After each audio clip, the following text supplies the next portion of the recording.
In evolutionary biology, there's a term known as convergent evolution. It describes how two species, though unrelated, can evolve to fill the same niche. For example, both birds and bats develop flight, and fish and dolphins develop the same body shape to move better in water. The internet, as it turns out, has its own version of this. While the furry community became one of the dominant species in the internet's ecosystem, another species evolved in isolation. Where furries leaned heavily into animals with human features, this community leaned far to the other way, humans with animal features. This is a fetish where women are photoshopped into animals, morphed and reshaped into unsettling and confusing manners. Unless that's what you're into. Isolated in the far fringes of DeviantArt, the community we're exploring today dove headfirst into the uncanny valley to call it home. What we'll find is a strange collection of anthro-aesthetics, fetish art, and digital body horror, all rendered with Photoshop, and a very specific set of dreams. Today on Tyler Talks, we are diving headfirst into the Zoomorph community. The internet is a strange place, no doubt about it. But with this community, I feel that it will be best for us if we slowly ease our way into it. But I'm sure if you've browsed Instagram Reels in any recent amount of time, you've met the jovial fellow, John Pork. An anthropomorphic pigman, Pork has the body of a man, but the head of a pig. All things considered, in his situation, he's looking rather content with life. Pork first started posting in 2018, showing his travels to Doune Castle and Sky Island in Scotland. Pork, however, would become the face of brain rot and the inshittification of the internet on March 21st, 2023, as TikTok Rover Joe posted, "John Pork is calling" to the site, which blew up Mr. Pork into becoming an internet sensation that anyone with a collapsed attention span has surely seen. But wait, what does John Pork have to do with Zoomorphs? Dear God, have I been posting fetish content this entire time and not been aware of it? No. But John Pork will be our anchor point today. The last bit of familiar ground before we descend into the uncanny valley that is Zoomorph art. He is our Virgil to help us further down into this inferno.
Our descent is getting closer to the bottom of the valley now.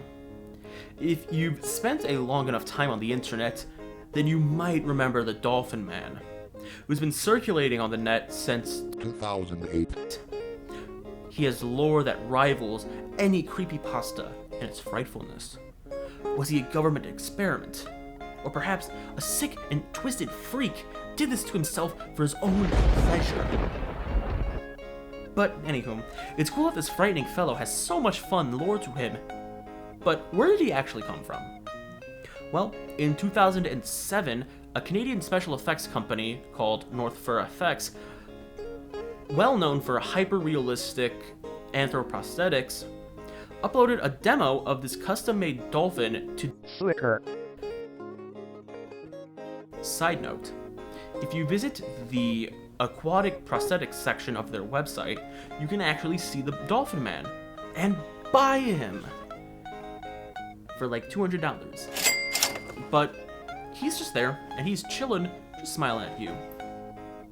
A second side note to that side note, they also have this very large frog prosthetic that looks very fun and very cool, and I F with it a lot. But getting back on topic, since it looks like that, it's no wonder the internet reacted the way they did when they found this. It obviously would spread all over to shock and horror people on Chan boards, on Reddit threads, on Twitter, on probably even Dig. But Dig's dead now, so probably not Dig anymore. But the Dolphin Man's infamy would spread further once they found the YouTube video of him. In the actual upload from North Fur Effects, there is no audio. It's just a man in the prosthetic moving his mouth around and showing how it works. But thanks to how the internet works, as an eternal game of telephone, every future re-upload of this would include creepy music, and creepy text, and creepy filters, and creepy lore. This is feeling pretty liminal. Wait, no, this is the 2000s. That doesn't exist yet. 1 second. I can't. This feels creepypasta? Yeah, that sounds better.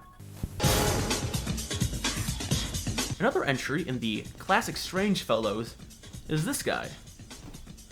I first saw him a few times on Cursed Images, but his true home is on DeviantArt. And on there, he's called Dogman. And, yeah. It is a Dogman. Created by user JagDraken in 2009, this was a college project where he photo-manipulated himself and his dog into this lovely little critter you see in front of you. And I have to say, the Photoshop is executed extremely well, especially for the time. That's not even a bit. This actually looks like a really well done Photoshop. So, yeah, epic. But, like Dolphin Man, Dogman also began to make his rounds online. You'll see him pop up in places like r/MakeMeSuffer, r/Cursed Images, and other corners of Reddit's weird content bubble. Also, he's on 9gag, I guess, but who fucking gives a shit? But you'll also see him on, like, Chan boards, or Twitter threads, or pretty much anywhere you would find Dolphin Man. If you find Dolphin Man, you probably found Dogman too. Yeah. But while I was looking around for the original poster of Dogman, things got a little interesting. I noticed that he's featured on a lot of Redbubble merch, which is cool. Get your money up, I guess. But on those Redbubble listings, he isn't called Dogman, or Furry, or a humana auga big boob, or whatever. He's labeled as a Zoomorph. And this is where everything circles back together. So, the Dogman, the Dolphin Man, and Sean Pork are all not fetish material. However, whether intentional or not, they all look exactly like fetish material. That fetish, of course, is the title of this video, the Zoomorphs. As I stated in the introduction to this video, Zoomorph art is similar to anthro art. However, it differs heavily from anthros because it leans way more into humans with animal features than animals with human features. And also, furry art is almost never realistic.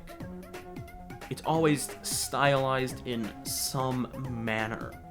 But zoomorphs are almost always realistic.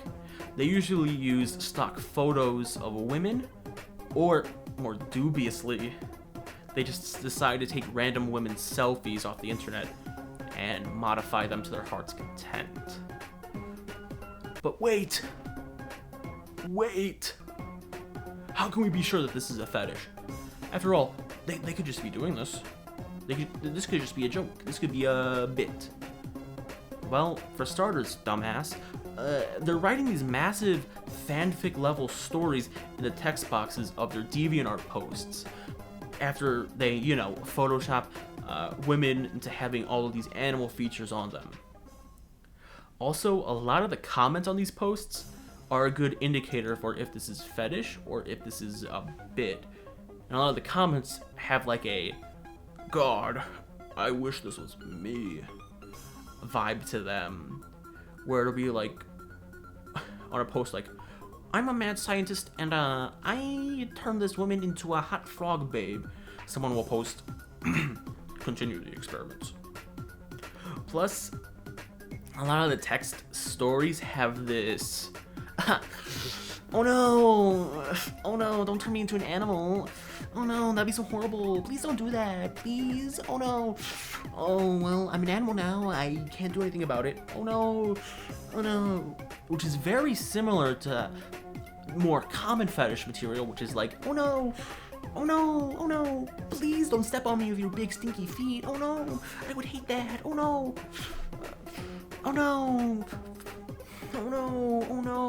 don't do that. It's obvious fetish content. But with this "yes, indeed, that this is a fetish" disclaimer out there, we can actually begin to dissect it, to get a more detailed look into how this all ticked. To do this, we're going to be moving from this iconic Stinknet share to the wall, where we can create the Stinknet fetish web chart. Trademark. Now that we've made our way to the whiteboard, let us start charting this all out. So obviously, to start, we have Zoomorphs, but our first branch will be in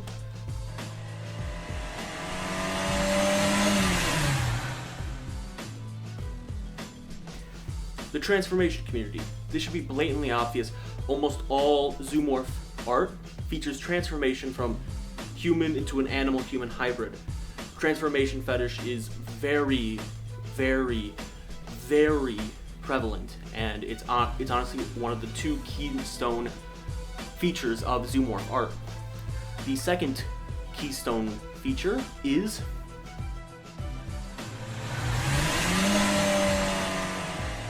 the humiliation kink. Is also incredibly prevalent within this community.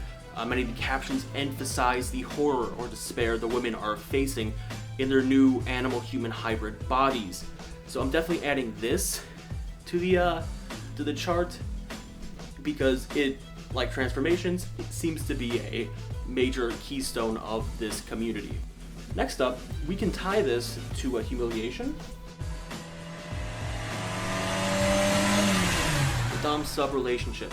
This isn't present in every fic out there, but in some text boxes there's an obvious dominant submissive relationship between the transformer and the transformee. You can see this in like stuff that involves a scientist and a test subject. Obviously there's a dominant and submissive relationship between the two, but there is one that combines both of these, both humiliation, dom-sub, and transformation, which is some take the dom-sub relationship just a bit further, and what we get is pet play. You can see this in a lot of stuff that involves people turning into dogs or cats or other domesticated animals. The dom-sub relationship is more in a master/owner way, and we'll see how this relationship continues to form as we go deeper into the chart that I've been making. The next one is a bit of a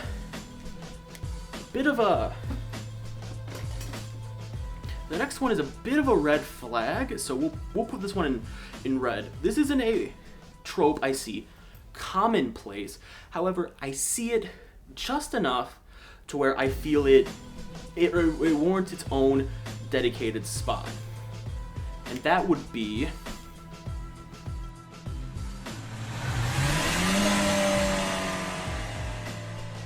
Can you see that?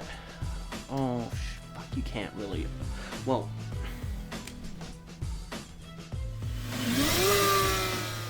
that's marginally better, but what I'm referring to is racial fetishization. You see this in some artwork where a user photoshops the heads of typically Asian or African American women onto the heads of dogs, and I feel like I can warrant the use of racial fetishization because on one of the posts, some of the comments say things like, and I quote, "So cute! I wonder how she got that way. I'd be a proud owner of this," and I quote, "Black woman reduced to helpless animal existence, LOL."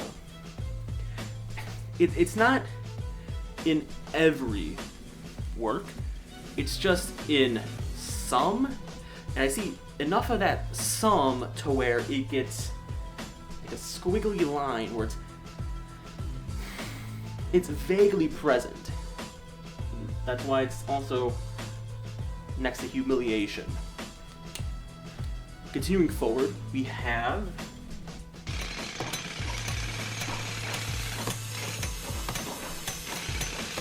this is another obvious one. I mean, most of these works, you know, they feature a human, typically a woman, transforming from human to animal-human hybrid. This also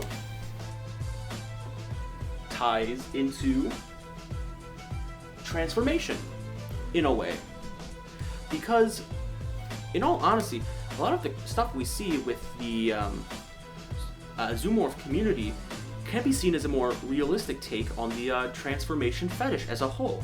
Typically with transformation fetishes, the transformation is, how do I put this, idealized. It is a human turning into typically more of an anthropomorphic animal. However, with zoomorphs, it's a human turning into a realistic animal-human hybrid, and that transformation does cause some relevance of dehumanization in it, which also ties into humiliation and dom and sub. They're not fully human anymore. So it kind of ties into both of the big two, transformation and humiliation, which that's a first for the list so far. Another one that ties into both dom sub and pet play is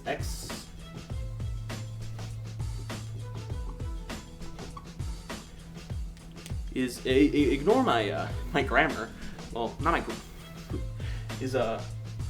ignore my domestic handwriting right there. I got a little too close to the edge, but it's exhibitionism. This one's also very obvious. It ties both into pet play and dom sub, because those two tie together as well. But if someone is turning into like a domesticated animal, for instance, then you start to see elements of pet play in some. You know, they take the dog-human hybrid on a walk, for example. Pet play and exhibitionism usually tie together, but it also ties in with dom sub and humiliation in general. Exhibitionism is a not often common theme, but it's prevalent enough to warrant its own space on the board. But continuing,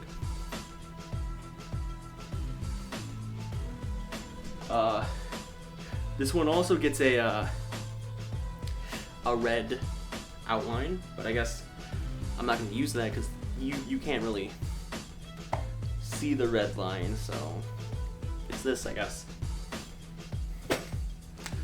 But this isn't really a fetish, but it's something I feel like is very common, and I feel like it should be addressed. Not to get on a friend that's too woke, but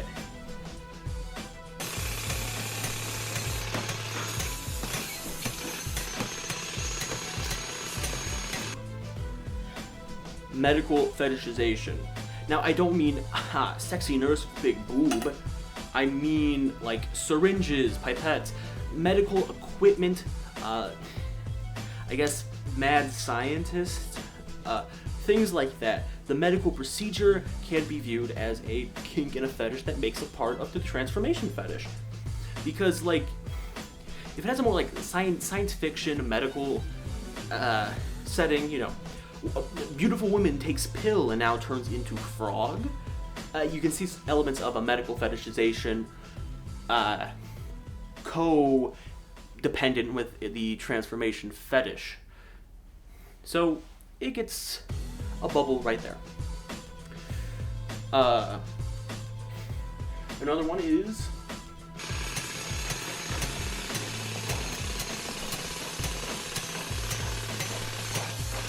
tying into transformation is body modification. Now these two go basically hand in hand, you know. If someone's transforming, they're usually turning their hands into paws, their mouths into snouts, so on and so forth. So usually with a transformation fetish, there's also in relation to a body modification fetish. Not in the sense of body modifications as in piercings or tattoos, but body modification in the actual body parts being modified and changed. So, I mean, it really should just be a one-to-one with transformation, but I feel like, whatever. I'm making this, it gets its own bubble. Now we're getting into some, once again, we're diving into some uncomfortable territory again with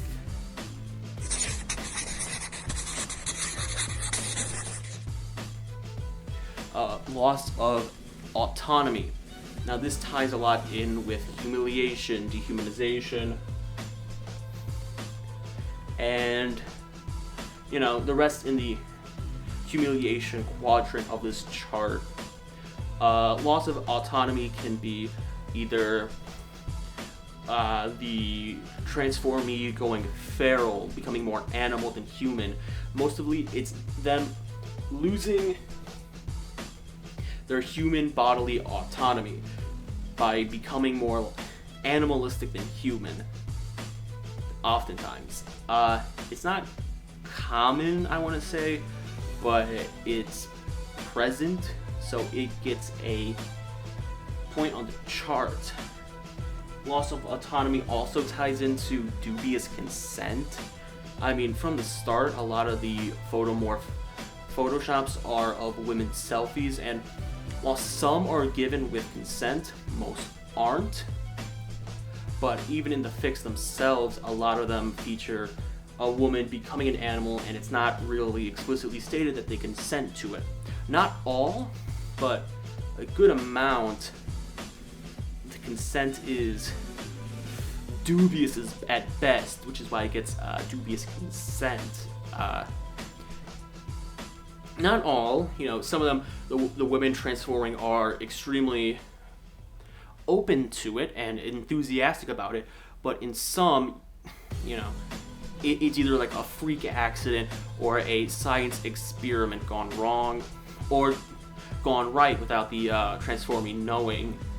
A lot of them, the consent of the transformee is not exactly given to us, so I feel that dubious consent, while I don't really want to put it on here, is also a feature in the humiliation quadrant of the board, going right next to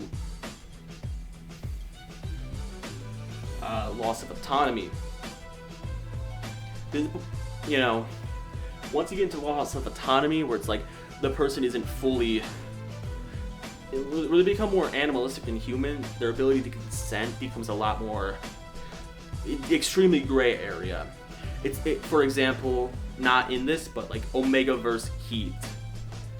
At that point, the consent of the person in Heat in Omega-verse is dubious at best, and then with people becoming more animals than human in some Zoomorph fanfics, it's similar in that regard.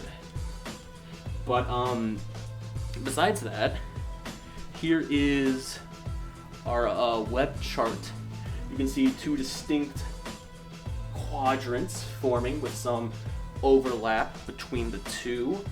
You have a transformation quadrant here, leading a lot into like medical fetishization, body modification, stuff like that, tying heavily into the transformation fetish aspect of it. And then on the bottom you have the humiliation fetish aspect of it, which is a major aspect. And then you can see stuff like dom sub, dehumanization, also autonomy, pet play, exhibit, exhibitionism, all tying back into humiliation. There are also some more like outliers, but connected to humiliation in racial fetishization and just general misogyny. But yeah, here's the chart. After looking at our web chart, what do we actually see? Well, we see that the zoomorph community is actually a transformation fetish mixed in with a humiliation kink, plus, some other kinks here and there depending on what the author is wanting. But for the most part, it is transformation and humiliation combined. And when you take a step back, the idea of zoomorphs being a case of convergent evolution becomes a lot more coherent. If furries evolved from anthro, the zoomorphs evolved from transformation. Realizing that zoomorph content is not rooted in anthro, but transformation, helps clear up a lot about the community if you were still confused. Like I said before, furry art is animals with human features, while zoomorph art is humans developing animal features. The complete opposite of what the furries are going for. The process of transformation is the point. That is why in every single post, in every single comment, they're talking about the transformation more than the results. That is also why there is so much humiliation, loss of agency, objectification, and dubious consent. The point isn't the result, it is the transformation. So, if this isn't a furry or anthro community, how did it develop in parallel to furries? The transformation fetish is a large and dominant presence on the internet. It overlaps with almost every single community out there. If there's a gooner in a community, chances are they have made or consumed transformation art of some character, person, or whatever in a fandom, a community, or whatever. It's easy to see why this fetish is so popular. At its core, transformation usually boils down to two things: surrendering control of one's own body in a controlled environment, or shifting sides to explore feelings of power or powerlessness. Like many fetishes, transformation kinks often develop partially through childhood media exposure. Watching something at a formative moment in development can leave a lasting impression on the psyche. Throughout media history, transformations appear regularly in cartoons, books, and movies, so its prevalence online makes a lot of sense. One of the most common types of transformation is human to animal, typically a person becoming an anthropomorphic creature. Although human to actual animal is also common. For example, think the Animorphs book series. This helps clarify the connection, though Zoomorphs approach this with a much more realistic lens. After all, if you were to actually turn into an animal, it would probably look a lot more like a zoomorph than a stylized anthro character seen elsewhere. Naturally, due to their works, the zoomorph community is extremely small. After all, most people would rather transform into something cute or attractive than unsettling and uncanny. But that's exactly what zoomorph enthusiasts are drawn to. They're drawn to the transformation itself, not the final product, or not like going big or going small. They're interested in transformations. Throughout human history, we have been fascinated with blurring the lines between humans and animals, turning animals into humans in myths, legends, and art, attributing human traits to animals and also vice versa, to help understand ourselves better. From ancient totems to anthropomorphic gods to modern cartoons and mascots, this blending reflects our desire to connect, explain, and sometimes even control the natural world.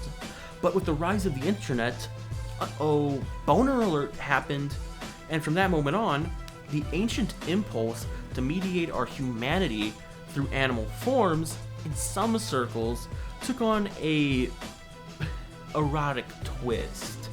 Zoomorph art is about that visceral becoming, the loss of humanity, the surrender of agency, the thrill of the transformation itself.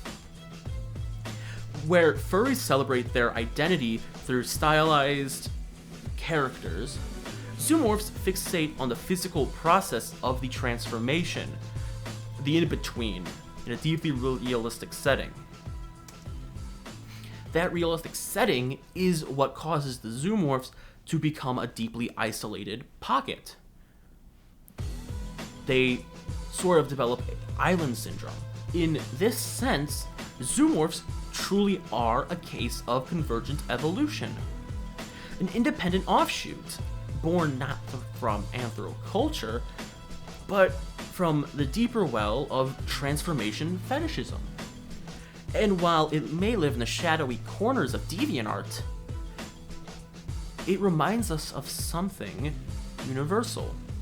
Our enduring fascination with what happens when the lines between human and animal dissolve. And while this is commonly seen in a lot of body horror or horror media in general, it's also fascinating to see it develop as a fetish. Or, haha, boner, it's weird, duh?